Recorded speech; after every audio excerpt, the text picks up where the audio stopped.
Nigerian women are always hiding their true self because they feel like... I'm in Cynthia's chair. Do not hide your fucking true self.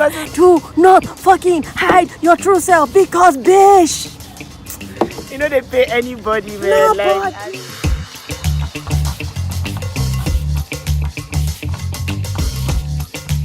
Today has been quite eventful, my children of the Lord. You know how I set up? Cynthia is making me drink beer. She's trying to ignite. She can't be an Igbo girl and not drink beer. Like, it's just, if not, we revoke your Igbo standing. How come I have so much problem? It's calm down. No, drink. You can drink it like that. I'll not have beer. Okay, guys. So I basically haunted Cynthia down. You can see me on Twitter. Cynthia, reply your message. Because I feel like she's going to give like perspective to this discussion, and she told me to run her by it again, but I'm like, no, I just want her to speak from her heart. Let her not react. She's unfiltered. Cynthia unfiltered. I'll put all her social media handles there so that you can be enlightened in life. All right, you need it. I need it. That's why we're doing this. I'm so dry. All right. So okay. I'm here to wet things up. Okay. Right? So I wanted us to talk about what's it called? Being in abusive relationships, emotionally and physically, and in every form of the word. And I didn't want to do this alone. Yes, conversations with you, but like, why am I speaking to myself when I can speak with someone that has? The funny thing is that I don't think I agree with everything Cynthia says. So it's very nice to have someone that doesn't just agree with everything that you say. I feel like being in an abusive relationship is something that Nigerian women or women in general tend to, and I don't want to say enjoy, but they facilitate being endure, and they facilitate being in such relationships. And I wouldn't even lie, I was in one myself, and I said emotionally abusive. Okay. It was an emotionally abusive. Because I was ready to fight. Jesus. Even me, I knew that was where I didn't know, and I think this is the best part. I didn't know I was in an emotionally abusive relationship until I was out. That's crazy, man. So I feel like I'm coming from a perspective that most people don't see it until they're out, until they get to that threshold. Some people don't even have that threshold where they're like, you know what, I can't do this fucking shit anymore. I got to that threshold where I'm like, I can't do this fucking shit anymore. And it just gave me a little bit of perspective because I didn't know I was in an emotionally abusive relationship until I was out. I didn't know a lot of the things that I facilitated and endured were just because it wasn't right. I didn't have all that prior knowledge. So I'm just thinking, why do people stay? I stayed for what I thought was love. I'll be honest. I stayed for what I thought was love, but I didn't know it was even emotionally abusive. But shout out to the people. When you say you stayed for what you thought was love, what did you think was love? How did it feel to you that it still felt like love? Okay, because people say love is all about compromise, right? And I didn't used to compromise. I told you now. Compromise! Drake! I didn't used to compromise at all. My parents would tell me, you've never been in love in any of your relationships. That's why once they sniff funny, you'll be like, nah, bitch, that's why I'm going out. Very wary of those Nigerian friends. I mean, obviously we're going to say Nigerian a lot because we're in Nigeria, so that's the context in which we're speaking in. But like, be very wary of those friends that make you feel bad for picking yourself when you pick yourself. Yeah. Just because they I don't even know the right word to use, but man, and shout out to friends that like, you know, pull you out when you need pulling out, because they're the real MVPs. People like, you know. I feel like pulling out is just a weird word to hear any day, anytime. You know what like pulling out usually does. And shout out to people with some thick ass pull out game. Okay, so I felt like it was a lot of there was the whole part where it was good, but sometimes I'm feeling like, okay, yeah, I'll have to compromise on certain things because, you know, relationship is like, love is all about compromise, it's all about this, it's all about that. But the thing was that I felt like I was the one that was always compromising, and I felt like I was the one that was always giving up something or having to choose this person in the relationship or having to explain. It was just a lot. It was a lot of baggage, and at some point, my bullshit level dropped. I was like, I wasn't going to do it again. But I realized that a lot, like on social media, we're all about, we're not in those sort of relationships. But a lot of people are facilitating said relationships. Yeah. And people are giving reasons as to why people should be in that kind of relationship. Somebody was like, okay, maybe give it 2 months and then you go back. But I saw the light and I'm like, nah, bro. I saw where I was always, like where I had always been. and I'm like, I'm not going to go back to a space that I couldn't even recognize myself. And people who knew me truly, like from my heart, knew that I had changed while I was in that situationship. And I don't think I would advise anybody to stay there. And I think my advice basically for women would be to be honest with yourself, and like Cynthia said, pick yourself, like all the time. Like I don't know why people are so afraid of being selfish. Like sometimes being selfish is not a bad.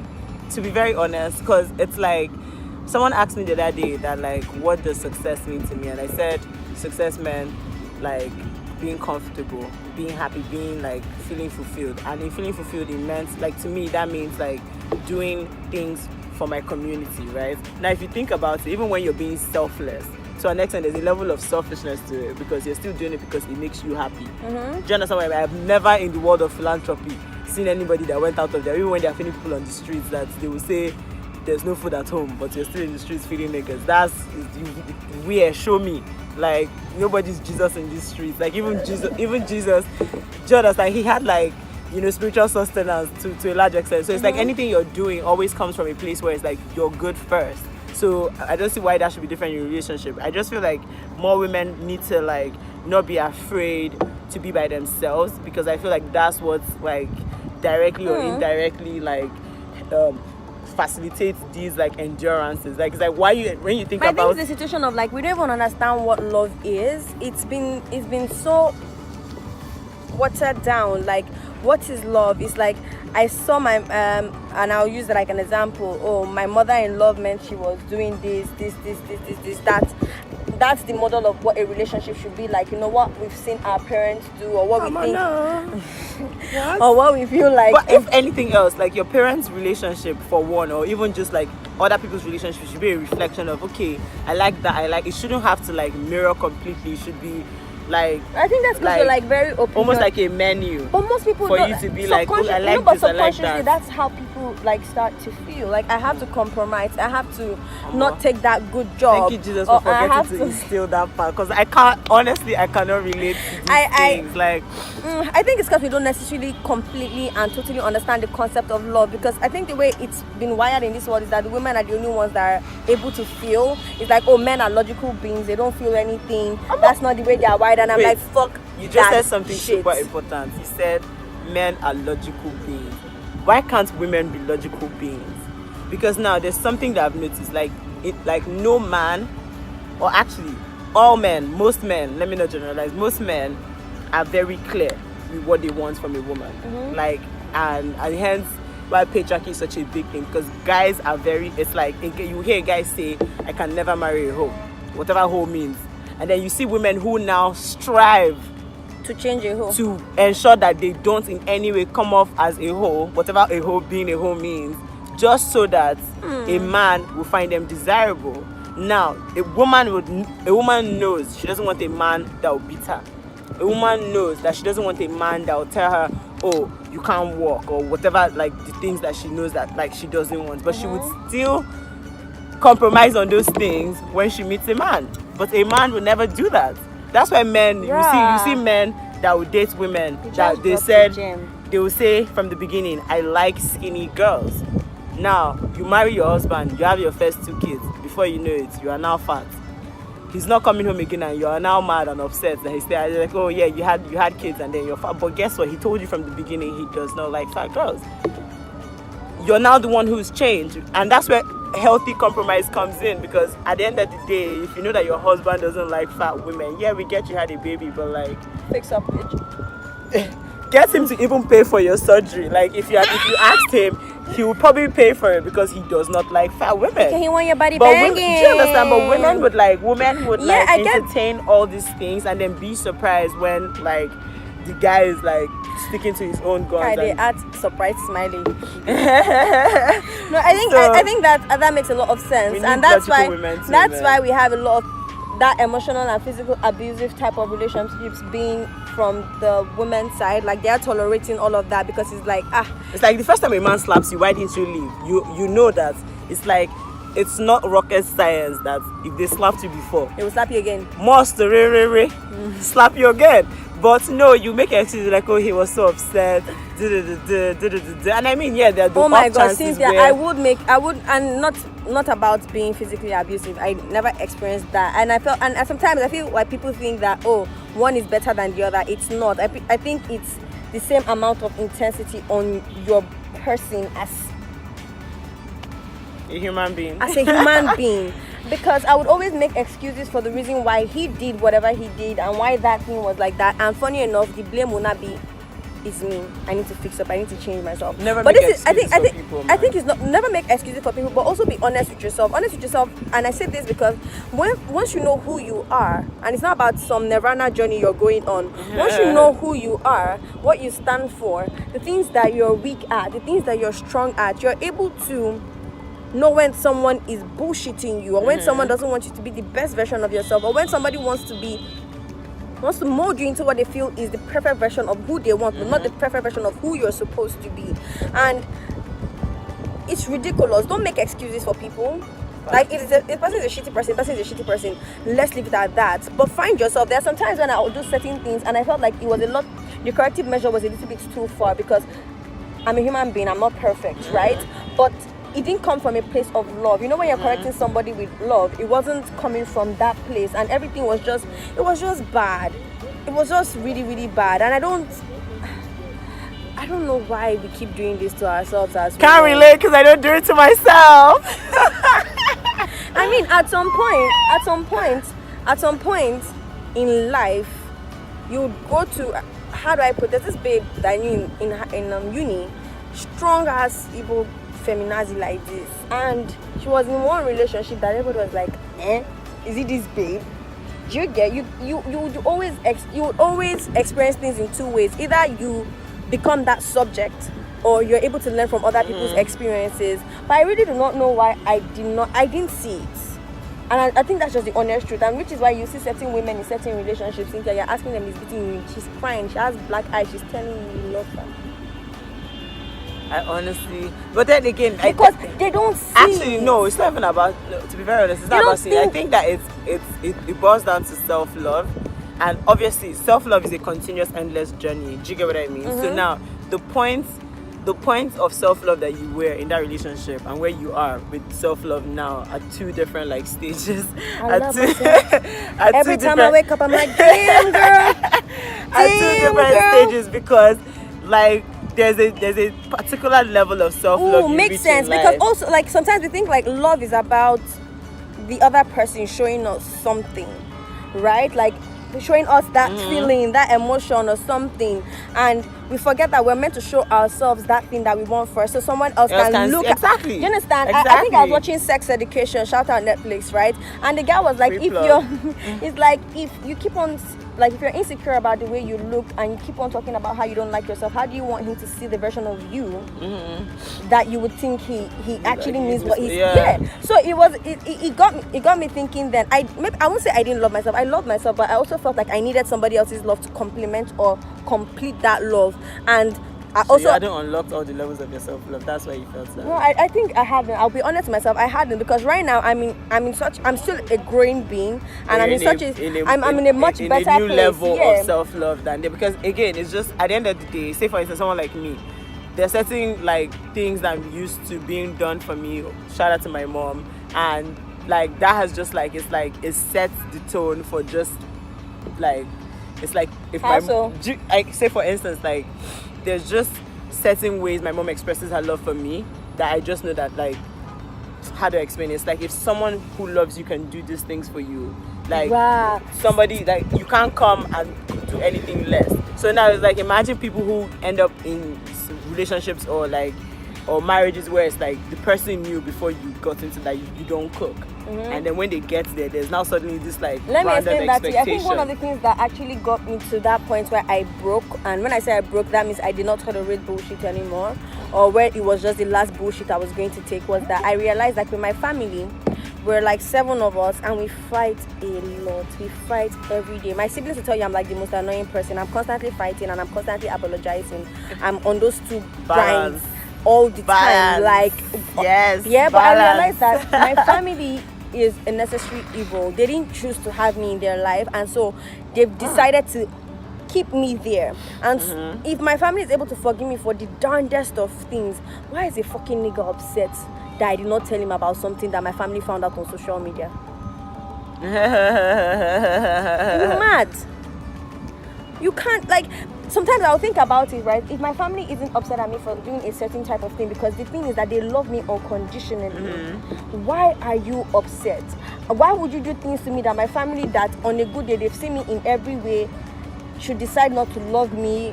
Speaking of, I saw Zach country today. What are they fangirl? I know, and he looks so fresh in person. This is totally random, but like, yeah.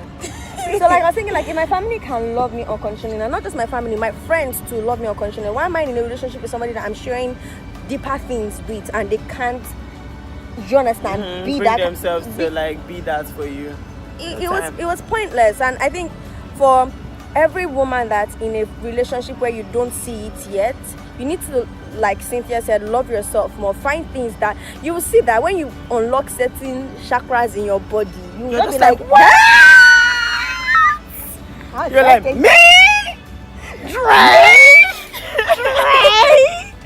You'll be like, come with me. Like, I mean, because it's just like, I hear certain things. It's like, I'm probably that friend who is like, always like the default advice you get, leave. Because it's like, what I've learned, even from being someone who can sometimes be selfish, is that when you really care about something, you're going to step up.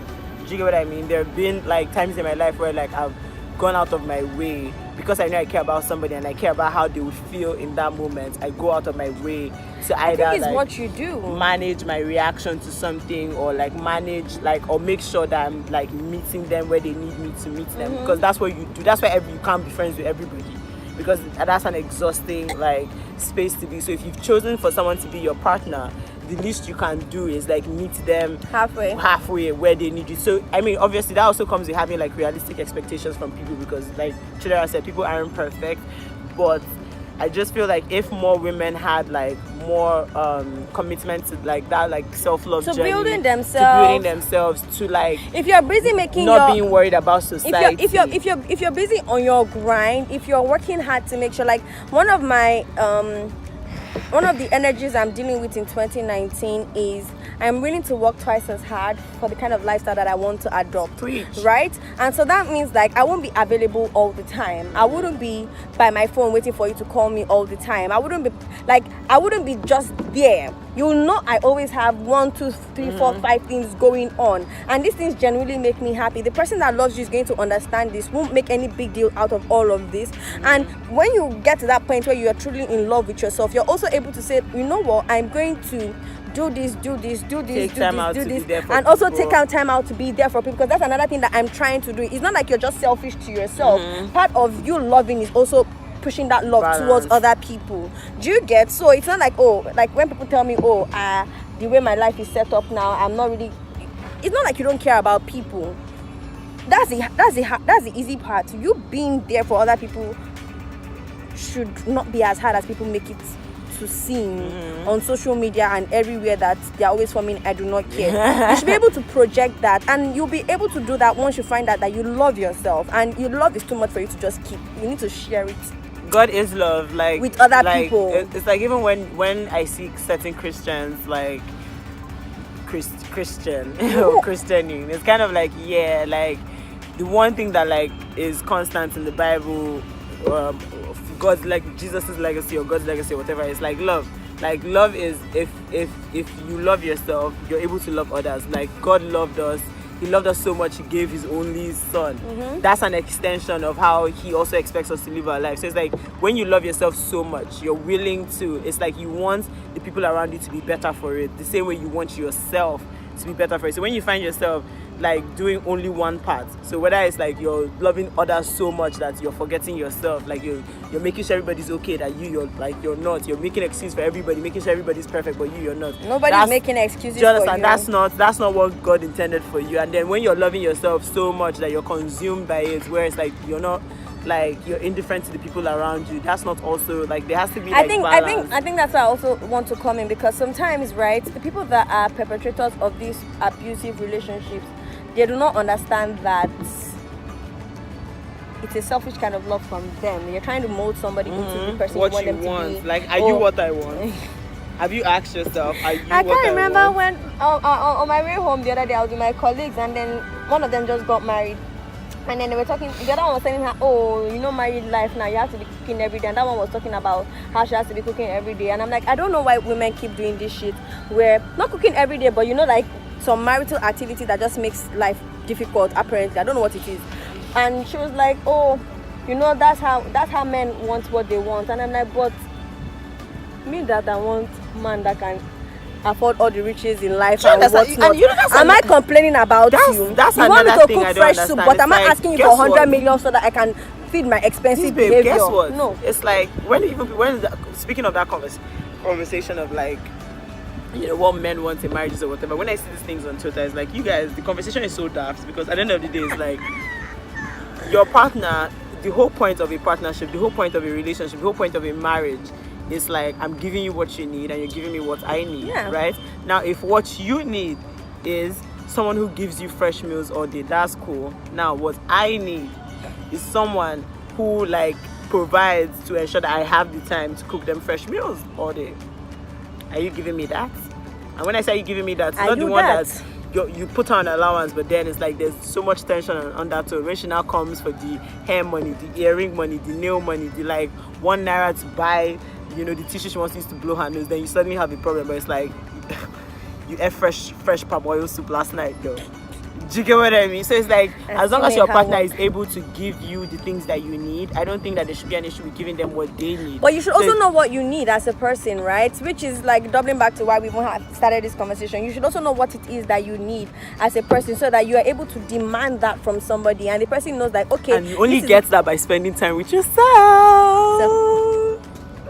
Like, so like the person knows like, okay, this is how Cynthia is, this is what I need to give to Cynthia. Is that it? Like, don't be afraid to show who you are, show your crazy, show your good, show everything. No, but this would lead you probably to another video that you need to do. Nigerian women are always hiding their true self because they feel like, I'm in Cynthia's chair. Do not hide your fucking true self. Like, this is 22 seconds, 49 minutes. You were 22 seconds, 49 minutes old into this video when you heard, do not fucking hide your true self, because bitch, you know, they pay anybody, man. Nobody benefits from it. Because see, once I knew that it's my true self, somebody will love it. Do you understand? No, because my mother has been seeing it, my sister has been seeing it, my brother has been seeing it, my friends have been seeing it. Somebody is going to love it, and if the person is not the person you are with, it. Like, and nothing. The thing is, I feel like there's just so much. Well, women open themselves to all this like pressure, whether it's society. I was talking to my friend the other day, and she was saying how like she was worried because obviously time was going. I was like, what the fuck do you mean by time? Is it like it's 6 o'clock? Like, like that, you know, she's like, her biological 30, clock. like her biological clock is ticking. A kid. What people will say, all these plenty things, and I'm just like, yo, freeze like your egg. Like, at the end of the day, it's like, if you're not like enough for whatever it is, if you're not enough for you that you're ready for, it wouldn't be worth it anyway. So, and it would still be a fucked up situation. So why not like take the time, be enough, and then get there and enjoy? You don't even want to bring a child into this world that is like based off you are meant to do it. If the time is right with the just right type of person, you were a child that was brought into the world because somebody felt like their time was going. Wow. Wow. Hassle you about school fees that they are paying for you. Wow. Imagine the way they look at you every time. They look at you. I wasn't even ready for you. I would, like, I just needed to have be living my life. You ripped me, bruh. And then that's a whole cycle of fat. generation of like fucking ridiculous like shitheads of adults or whatever. But we need more women who pick themselves. We need more women who are like their authentic, like real, like self. We need more women who like are like embracing the journey of self-love and just like self-discovery and self-awareness and self-acceptance. Like, accept who you are. I'm a romantic at heart, yeah. So I'll tell you for free that you need to be able to romance yourself, love yourself, know all these things that you love, what tickles your fancy. Be open with yourself, be honest with yourself, so that whoever you decide to bring into your life sees all these versions of you and is able to touch your soul in a way that you'll be like, okay, yeah, I get this. You don't have to wait to like deceive somebody for like 6 years and then the person marries you and realizes like, oh, this shit bitch crazy. No, Show them you're crazy from show the them beginning. show the person some who people, you are. Guess And what? Crazy is crazy. You know, crazy is crazy. Also, do not tolerate things that genuinely make you go to bed crying. Do not, when you find, like when you love yourself and you know what makes you happy, what makes you feel at peace, then you're able to know when someone is not giving you all of those things. You're able to, like, there's nothing like self-honesty in all of these things that we're talking about, right? Because don't say, okay, self-love, and then you're just like spending money that you don't have on things that you don't really intend to get. Like, finding your happy place can be doing what I and Cynthia are doing right now. Like me, I'm just having a beer in the middle of, she stole me from fucking work for this shit, but you know, you do what you do for friends. Pursuing paper, pursuing the paper is a major source of inspiration for me. So find your happy place. My phone is ringing. Everybody knows this ringtone. And another thing is, it goes back to the thing you said about like discovering the things that make you happy. I've realized a lot of babes, small niceness, just like somebody being a decent human being to them, and it's just like, oh my god. But it's like all he did was be nice to you. All he did was like, I think it's also because a lot of people, not even women and men, we're not nice people generally. We put ourselves in high esteem to be mean to people. So when you see somebody opening the door carrying your bag, it's like, oh my god, you're just like, but when you so realize blown. Like, it's just like basic niceness. I mean, when you realize like I do these things to people as a nice person, right, myself, and I'm getting this, it just seems fair. It's not rocket science. It's not. I've had someone say the reason she was to staying with someone was because he was nice to her, and I was just like, okay. The bar is on the floor, Sha. Somebody kicked it from the floor. It's not on the floor. Did you get? But then guess what? That's the reality of a lot of women, where it's like you're in a situation because he's nice to you, and then but when you peep it, like the niceness and the abuse that you're probably enduring on the guise of niceness is just kind of like, and it's like, what are you doing, girl? If like, they make that pros and cons list, and when you're making that pros and cons list, be honest with yourself. Like, be honest with yourself. Get someone that will check you real good. Like, they're giving you a packet. Get someone that's going to check you real good. But once you're honest with yourself, a lot of people that I don't even like be able to check your goddamn fucking self. That's what I'm saying. Be honest with yourself and realize if you should be in a situationship. You might think like, okay, he's not hitting me, but do you feel that pain in your chest just because you're with somebody? Do you? And just because they give you money does not mean that they love you, Sha. I mean, it's just money.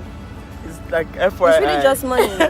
As in FYI. Love is different things to different people, and just because someone is there in a particular way doesn't mean the person is there holistically. So you need to find all those levels to yourself that makes you love yourself, that makes you appreciate yourself, and then run with it. And you will find, I think there's always someone for everybody out there. You'll find somebody that would make you happier or more at peace, and then you go to bed thinking like, yeah, I didn't make a mistake. Like, is this what I've been missing all my life? That feeling. Oh my god, I can't wait to feel that way though. It's nice. But in the meantime, I'm gonna be picking me. I like it. I pick myself all the time because, like, at the end of the day, you're the one who is accountable for yourself. When you go to bed at night, you're the one who is accountable. It's like you don't need someone else to make you happy. You need someone else to complement your happiness. Like, so as long as I know, right? Drop the gems. Drop the gems. Drop it. Wait, I need to understand, when you guys do this, like all you vloggers, like, do you guys just talk to yourselves? Like, sometimes is it awkward? It's not awkward there. I felt like it was awkward until I started, and I'm like, y'all be enjoying being silly on camera and shit, watching when the highlight hits, and I'm like, it's not bad. I like it. It's nice. Cynthia, it's almost 30 minutes. Nobody is going to use data to watch this thing for 30 minutes. Okay, so my name is Cynthia. It's been fun being on Chidera's channel. Make sure you subscribe. It's like one of the baddest to do it, and she's taking you guys on her journey. So I hope you guys are taking notes. I hope you guys are learning, and above all, I hope you guys are picking yourselves. Pick you, baby. Bye, bitch. Bye. Peace.